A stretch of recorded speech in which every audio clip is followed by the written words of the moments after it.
Welcome to Winston's cellar. Relax, listen, enjoy.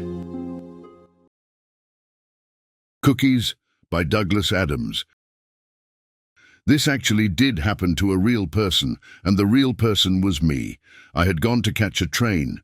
This was April 1976, in Cambridge, UK. I was a bit early for the train. I'd gotten the time of the train wrong. I went to get myself a newspaper to do the crossword and a cup of coffee and a packet of cookies. I went and sat at a table. I want you to picture the scene. It's very important that you get this very clear in your mind.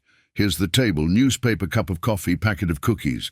There's a guy sitting opposite me, perfectly ordinary-looking guy wearing a business suit, carrying a briefcase. It didn't look like he was going to do anything weird. What he did was this.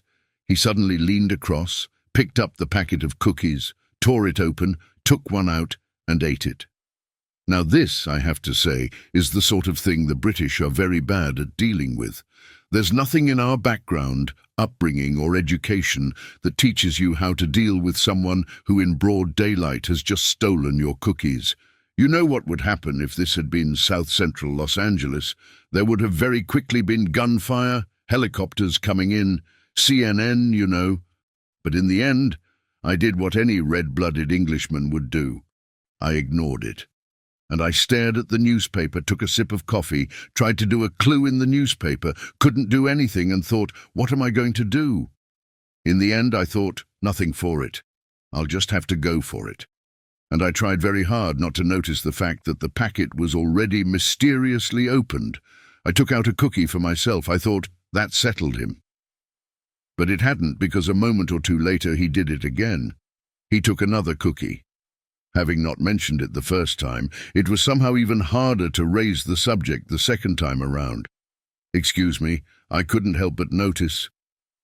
I mean, it doesn't really work. We went through the whole packet like this. When I say the whole packet, I mean there were only about 8 cookies, but it felt like a lifetime. He took one, I took one, he took one, I took one. Finally, when we got to the end, he stood up and walked away. Well, we exchanged meaningful looks, then he walked away, and I breathed a sigh of relief and sat back. A moment or two later, the train was coming in, so I tossed back the rest of my coffee, stood up, picked up the newspaper, and underneath the newspaper were my cookies. The thing I like particularly about this story is the sensation that somewhere in England there has been wandering around for the last quarter century a perfectly ordinary guy who's had the same exact story, only he doesn't have the punchline.